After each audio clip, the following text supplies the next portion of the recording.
ধেমাজি জিলা ধেমাজি জিলা ব্ৰহ্মপুত্ৰ নদীৰ উত্তৰ পাৰে অৱস্থিত অসম ৰাজ্যৰ এখন জিলা। জিলাখনৰ উত্তৰে আৰু পূবে অৰুণাচল প্ৰদেশ, দক্ষিণে ব্ৰহ্মপুত্ৰ নদী আৰু পশ্চিমে লখিমপুৰ জিলা। ধেমাজি জিলাৰ মুঠ মাটিকালি হৈছে ৩,২৩৭ বৰ্গ কিলোমিটাৰ। জিলাখন দুটা মহকুমাত ভাগ কৰা হৈছে, ধেমাজি আৰু জোনাই। ধেমাজি নগৰ ধেমাজি জিলাৰ সদৰ।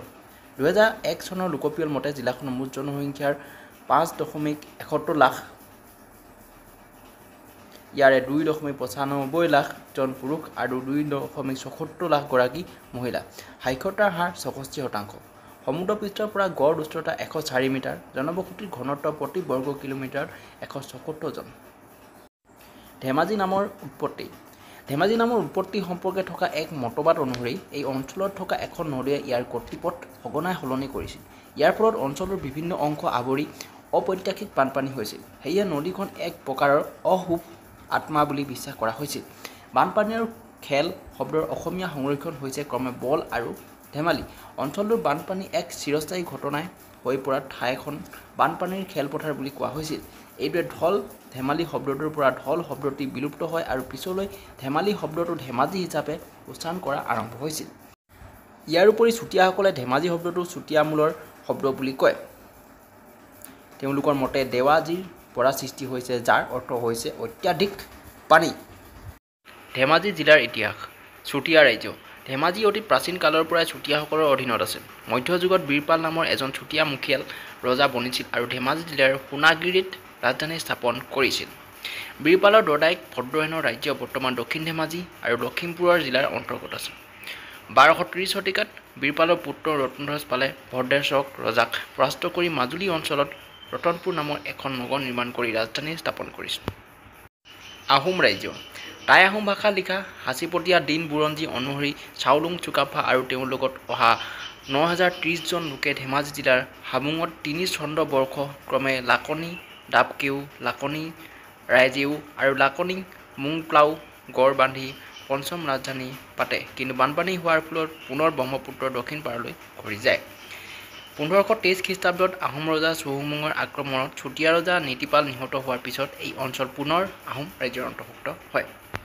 ধেমাজি জিলাৰ গঠন বৰ্তমান ধেমাজি জিলা ১৯৭১ চনলৈকে ডিব্ৰুগড় সদৰ ঠাই থকা পুৰণি লখিমপুৰ জিলাৰ অংশ আছিল।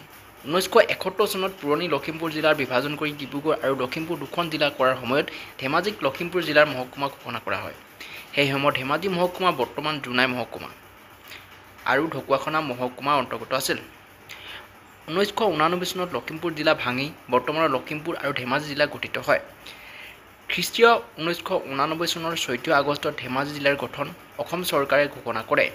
তদানীন্তত লখিমপুৰ জিলাৰ ধেমাজি মহকুমাৰ পৰা ঢকুৱাখনাৰ অংশ বাদ দি বাকী অংশ মাছখোৱা মৌজাৰ অংশ আৰু বৰদলি মৌজা আৰু জোনাই মহকুমাৰে ধেমাজি জিলা গঠন হয়। জিলা সদৰক লৈ চিলাপথাৰ নগৰ আৰু ধেমাজি নগৰৰ মাজত হোৱা টনাটনিৰ অৱসান ঘটাই ১ অক্টোবৰ ১৯৮৯ তাৰিখৰ পৰা ধেমাজি নগৰক সদৰ হিচাপে ধেমাজি জিলাৰ প্ৰতিষ্ঠা হয়। ভৌগোলিক অৱস্থিতি সমুদ্ৰ পৃষ্ঠৰ পৰা গড় উচ্চতা ১০৪ মিটাৰ, মাটিকালি প্ৰায় ৩,২৩৭ বৰ্গ কিলোমিটাৰ। প্ৰশাসনিক বিভাজন ধেমাজি জিলা জোনাই বিধানসভা সমষ্টি আৰু ধেমাজি বিধানসভা সমষ্টিৰ অন্তৰ্গত। এই দুয়োটা সমষ্টি অনুসূচিত জনজাতিৰ প্ৰাৰ্থীৰ বাবে সংৰক্ষিত। এই দুয়োটা বিধানসভা সমষ্টি লখিমপুৰ অংশ।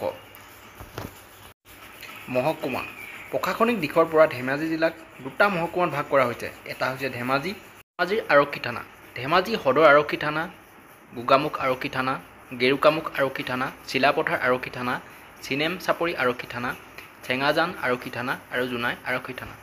আৰক্ষী চকী বৰদলনি আৰক্ষী চকী, মাছখোৱা আৰক্ষী চকী, লিকাবালি আৰক্ষী চকী, ডিমৌ তহলদাৰী আৰক্ষী চকী, চিচিবৰ গাঁও আৰক্ষী চকী, লাইমেকুৰি তহলদাৰী আৰক্ষী চকী। ধেমাজি জিলাৰ জনগাঁথনি ২০০১ চনৰ লোকপিয়ল অনুসৰি ধেমাজি জিলাৰ মুঠ জনসংখ্যা ৫,৭১,৯৪৪ জন। লিংগ অনুপাত প্ৰতি হাজাৰ পুৰুষৰ বিপৰীতে ৯৩৬ গৰাকী মহিলা। জনবসতিৰ ঘনত্ব প্ৰতি বৰ্গ কিলোমিটাৰত ১৭৪ জন। মুঠ জনসংখ্যাৰ ৪৭.২৭% আৰু ৫.৩৩% ক্ৰমে অনুসূচিত জনজাতি আৰু অনুসূচিত জাতি শ্ৰেণীৰ অন্তৰ্ভুক্ত।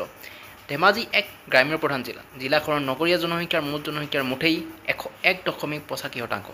সমগ্ৰ ধেমাজি জিলা অঞ্চল মিচিং, সোণোৱাল কছাৰী, বড়ো, দেউৰী আৰু তিৱা, লালুং আদি জনগোষ্ঠীৰ থলুৱা বসতিস্থল আছিল। বিভিন্ন সময়ত আহোম, ৰাভা, টাই, খামতি, কোচ, কেওট, ব্ৰাহ্মণ, কায়স্থ, কলিতা আদি গোষ্ঠীৰ এই অঞ্চললৈ প্ৰব্ৰজন ঘটে। 1971 চনৰ পৰা 1991 চনলৈকে এই 2 দশকৰ ভিতৰত ৰাজ্যৰ ভিতৰতে সৰ্বাধিক 104.48% হাৰত জিলাখনৰ অন্তৰ্ভুক্ত অঞ্চলৰ জনসংখ্যা বৃদ্ধি পায়। এই সময়ছোৱাত ৰাজ্যখনৰ অন্যান্য অঞ্চলৰ পৰা ইয়ালৈ নতুন কৃষিভূমি বিচাৰি খাব পাবলৈ অহা লোকৰ তীব্ৰ হাৰত প্ৰব্ৰজন ঘটিছিল। সামগ্ৰিকভাৱে জিলাখনৰ বছৰেকীয়া জনসংখ্যা বৃদ্ধিৰ হাৰ 5.22%। জিলাখনৰ জনসংখ্যা এক বৃহৎ অংশ অন্যান্য পিছপৰা শ্ৰেণীৰ অন্তৰ্ভুক্ত। এইসকল হৈছে আহোম, চুতীয়া, কোচ ইত্যাদি। অনুসূচিত জনজাতিবিলাকৰ ভিতৰত মিচিং, সোণোৱাল কছাৰী, বড়ো, দেউৰী, তিৱা, লালুং, হাজং আদিয়ে প্ৰধান। কৈৱৰ্ত সম্প্ৰদায় এই জিলাৰ মূল অনুসূচিত জাতি। নগণ্য সংখ্যাত চাহ শ্ৰমিক সমুদায়ৰ লোকো এই জিলাত আছে। ধৰ্ম: হিন্দু ধৰ্ম প্ৰধান ধৰ্ম। সীমিত পৰিমাণে খ্ৰীষ্টান আৰু ইছলাম ধৰ্মৰো প্ৰচলন আছে। এই জিলাত সাম্প্ৰদায়িক হিংসাৰ তথ্য প্ৰায় নাই বুলি ক'ব পাৰি। ভাষা: অসমীয়া হ'ল প্ৰধান আৰু সাধাৰণভাৱে ব্যৱহৃত ভাষা। ইয়াৰ উপৰিও ধেমাজি জিলাত মিচিং, বড়ো আৰু বাংলা ভাষা ঘৰুৱাভাৱে ব্যৱহাৰ হয়। শিক্ষা: জিলাখনৰ সাক্ষৰতাৰ হাৰ 2011 চনৰ লোকপিয়ল মতে 72.70%। মহিলা সাক্ষৰতাৰ হাৰ হৈছে 65.21%।